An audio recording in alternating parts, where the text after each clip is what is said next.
Hello, good evening. Now we continue the chapter number 9. We have studied different financial institutions which operate in money market, and we understood what is the role of central bank, commercial bank, cooperative banks and other financial institutions which are regulated as well as unregulated. And now we study the role of money market. So, what is the role of money market in the development of economy or in economic growth? That we can understand from all those points of this role of money market. First is short-term requirement of borrowers. So, what comprises the money market? Commercial bank as well as cooperative banks as well as non-bank financial institutions. So here all these institutions here satisfy short-term requirements of the borrowers. So first point is short-term requirements of borrowers are satisfied by the money market. This money market provides loans at reasonable rates of interest. And short-term loans are provided generally by all these institutions in money market. Next point is liquidity management. So what is liquidity management? What is mean liquidity? You know, liquidity here it means here that cash is available. Liquid asset, which cash is available here immediately by turning the form of that investment or by here converting here that form of investment. So here that is liquid asset. So here this liquidity means availability of cash immediately is made available by all these institutions which comprises in money market. So here that is liquidity management. So it is dynamic market and it facilitates better management of liquidity and it leads to economic stability and development of the economy. So here that is liquidity management. That means all those organizations which are working under money market, they provide liquidity in the market. Therefore, there is flexibility of operations which are related to trade, industry and commerce. So here and it helps to development and growth of the economy. Now next is portfolio management. What is meant by portfolio? So at first you have to understand what is meant by portfolio. Portfolio is a range of investments held by a person or organization. So here that is portfolio management. It refers to any combination of financial assets that is stocks, bonds or cash. So here it may be held by individual or institution or financial professionals or banks or other financial institutions. So it is generally accepted principle that portfolio is designed according to investors' risk tolerance, time frame and investment objectives. The monetary value of each asset may influence the risk or reward ratio of the portfolio. So here this portfolio management here it is done by this money market. So here it is nothing but the money dealing with the different types of financial instruments which are designed to set the risk and return out from that financial instruments, and it enables investors to hold a portfolio of different financial assets which in turn helps in minimizing the risk and maximizing the returns. And then is equilibrating mechanism. What is meant by equilibrium? That means making two situations or two conditions or two variables together or equal. So here that is equilibrating mechanism. So through rational allocation of resources and mobilization of savings into investment channels, money market helps to establish equilibrium between demand for and supply of short-term funds. That means here institutions, those who are included or those who comprises this money market, these institutions here, they try to equate the demand and supply of the money of short-term requirements. So here let me revise. आता आपण मनी मार्केटमध्ये काय काय होतं हे पाहिलं. मनी मार्केटमध्ये काय काय इन्क्लूड होतं बघा.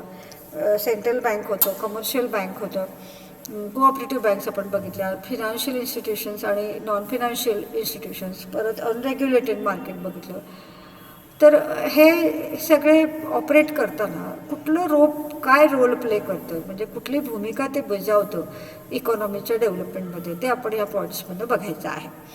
पहिला जो पॉईंट आहे तो शॉर्ट टर्म रिक्वायरमेंट ऑफ बॉरोअर्स. म्हणजे शॉर्ट टर्म रिक्वायरमेंट्स ऑफ बॉरोअर्स याचा अर्थ असा होतो की जे शॉर्ट टर्म नीड्स असतात, म्हणजे 1 वर्षाच्या आतल्या किंवा 2 वर्षापर्यंत, ह्या शॉर्ट टर्म रिक्वायरमेंट्स जनरली ह्या सॅटिस्फाय केल्या जातात या मनी मार्केटमधून.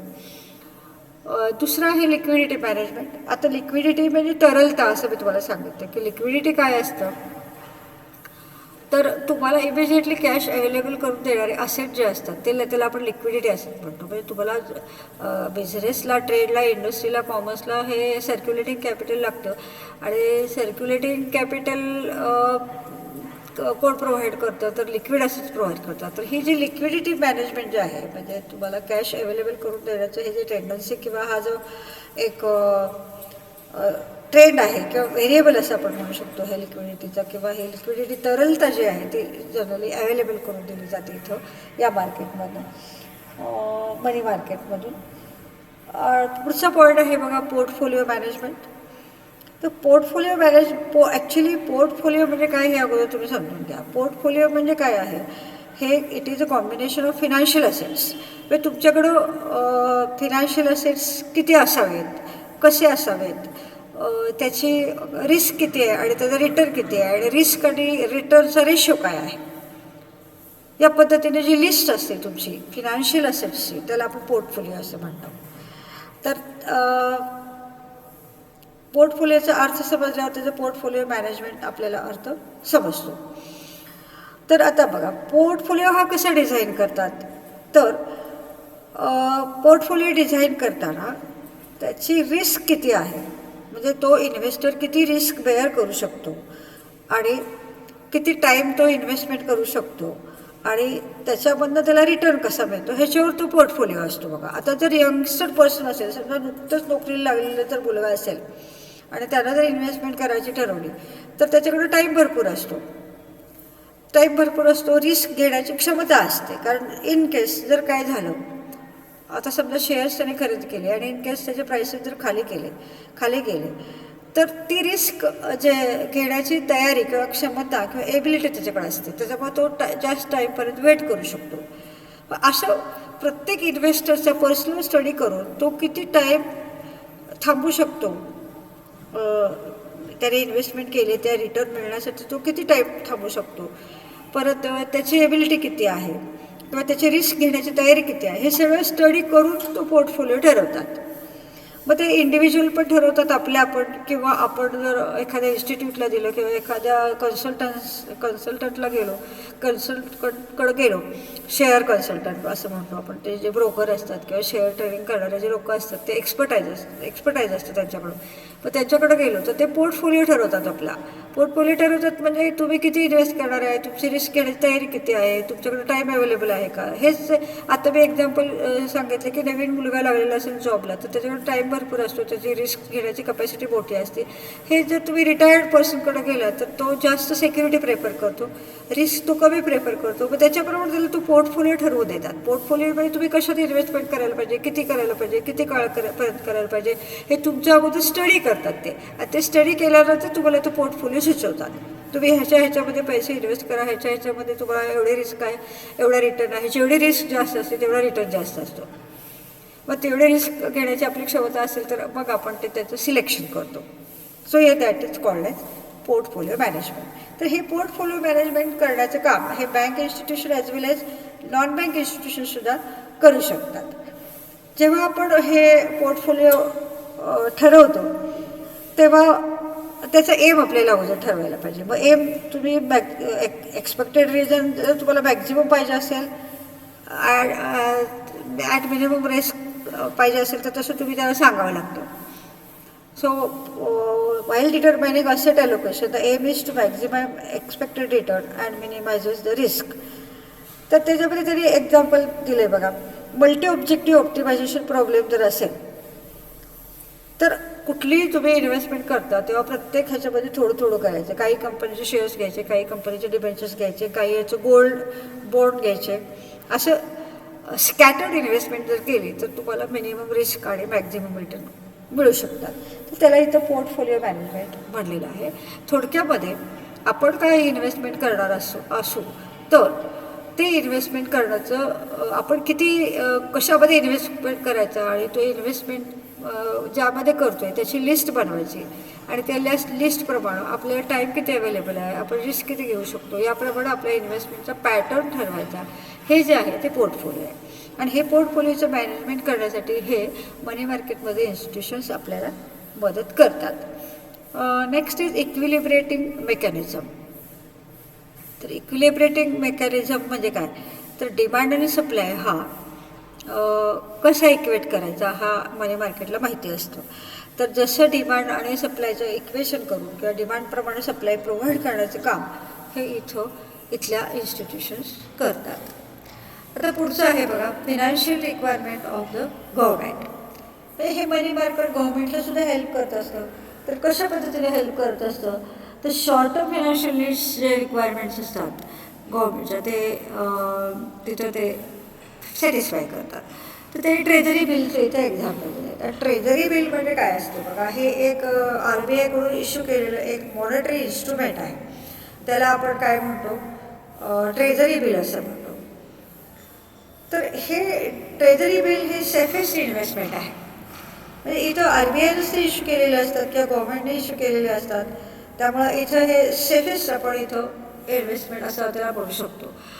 तर असे सेफेस्ट इन्व्हेस्टमेंट आपण केली की आपण ते बिल परचेस करतो आणि ते फायनान्स कुणाला अवेलेबल होतं, गव्हर्मेंटला अवेलेबल होतं. तर ह्याला 0 कुपन रेट्स असतात बघा, इंटरेस्ट नसतं ह्याच्यावर, पण डिस्काउंट दिला जातो. आता कसं असतं की बघा, काही ट्रेझरी बिल्स 91 डेज असतात, काही ट्रेझरी बिल्स 151 डेज असतं. आणि समजा जर त्याची फेस व्हॅल्यू असेल 100 रुपये तर आपण ते कितीला घ्यायचं, 95ला घ्यायचं. डिस्काउंट रेटने देतं गव्हर्मेंट आपल्याला. म्हणजे इथं इंटरेस्ट रेट देत नाहीत पण डिस्काउंट देतात. पण डिस्काउंट दिलं 95%, आपण जर डिस्काउंट घेतलं तर 5% हा डिफरन्स झाला ना. म्हणजे त्याची व्हॅल्यू जर 100 रुपये असेल एका ह्याची, तर आपण 95ला घेतलं तर आपल्याला 5 रुपीजचा फायदा आहे. हे लक्षात घेऊन आपण ते ट्रेझरी बिल घ्यायचं आहे. तर ट्रेझरी बिल हे तरी एक एक्झाम्पल दिलं आहे. ट्रेझरी बिल हे एक मॉनिटरी इन्स्ट्रुमेंट आहे issued by the government to collect the funds in order to satisfy the short term requirement. हे शॉर्ट टर्म रिक्वायरमेंट सॅटिस्फाय करण्यासाठी गव्हर्मेंट काही बिल्स आपल्याला इश्यू करते आणि ते बिल्समध्ये 0 रेट ऑफ इंटरेस्ट असतो, पण ते तुम्हाला डिस्काउंट अवेलेबल करून दिलं जातं. जरी तिथं तुम्हाला रिटर्न कमी असला तरी तिथं सेफ्टी असते, कारण ते गव्हर्मेंटचं असतं. तर अशा पद्धतीने गव्हर्मेंट त्याचे जे शॉर्ट टर्म नीड्स असतात, फिनान्शियल नीड्स, असे ते नीड्स हे ट्रेझरी बिल इश्यू करतात, ते अमाऊंट कलेक्ट करतात आणि त्या अमाऊंटने त्यांचे जे फिनान्शियल नीड्स असतात ते सॅटिस्फाय करतात. आणि पुढचा पॉईंट आहे इम्प्लिमेंटेशन ऑफ मॉनिटरी पॉलिसी. तुम्हाला माहिती आहे की दरवर्षी आपलं गव्हर्मेंट मॉनिटरी पॉलिसी डिक्लेअर करत असतं.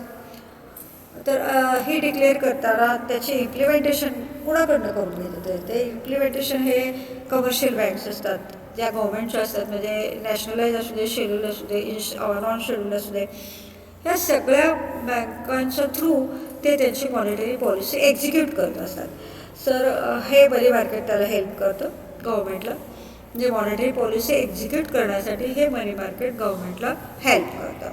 त्याच्यानंतर इकॉनॉमायझेस ऑफ यूज ऑफ कॅश हा रोलचा नेक्स्ट पॉईंट आहे. इट इकॉनॉमायझेस यूज ऑफ कॅश म्हणजे ॲक्च्युअल कॅश हँडल केली जात नाही, त्याच्यामुळे इथं ॲक्च्युअल कॅश हँडलिंग कमी होतं आणि सगळं व्यवहार हे फिनान्शियल इन्स्ट्रुमेंट्समध्येच होतात. आणि मनीचे जे सबस्टिट्यूट असतात ते मनीचे सबस्टिट्यूट इथं वापरले जातात. ॲक्च्युअल मनी इथं रेग्युलेट होत नाही. आणि आताच्या काळामध्ये तर तुम्हाला माहिती आहे की कॅशलेस ट्रान्झॅक्शन्स आहेत. म्हणजे कॅशला जे सबस्टिट्यूट्स आहेत, म्हणजे चेक असू दे, पेटीएम असू दे, गुगल पे असू दे, ऑनलाईन पे असू दे, NEFT असू दे, RTGS असू दे, हे सगळं आपण वापरतो. त्याच्यामुळं ॲक्च्युअल कॅशचा यूज कमी होतो आणि हे जो वापर करण्याचं आपल्याला कोण सांगतं, तर हे सगळे मनी मार्केटमधले सगळे इन्स्टिट्यूट हे आपल्याला ह्याच्यासाठी अग्र धरतात. म्हणून तुम्हाला मोबाईल बँकिंग सर्व्हिस दिली जाते बघा, इंटरनेट सर्व्हिस दिली जाते, पेटीएमचे दिले जातात आणि तुम्हाला एनकरेज केले जाते की तुम्ही ॲक्च्युअल मनी वापरू नका, ॲक्च्युअल करन्सी इथं हँडलिंग करू नका. अगदी चहा प्यायला जरी गेलो तरी तिथे बघा ते स्कॅन करून कोड करून आपण ते कोड स्कॅन करून आपण पे करू शकतो.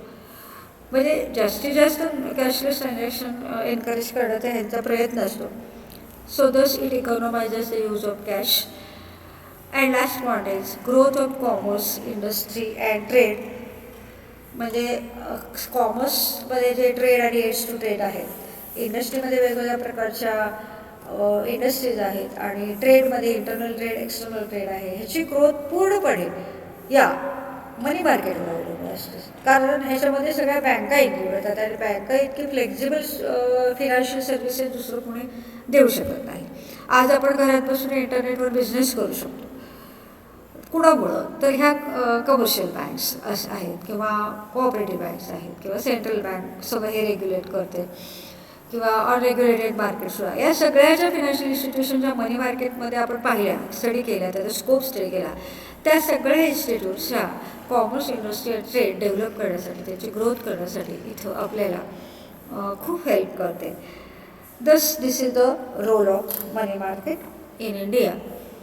I hope that you understood this role. If you have any difficulty, then definitely you can call me or you contact me. We will discuss it again. Thank you very much.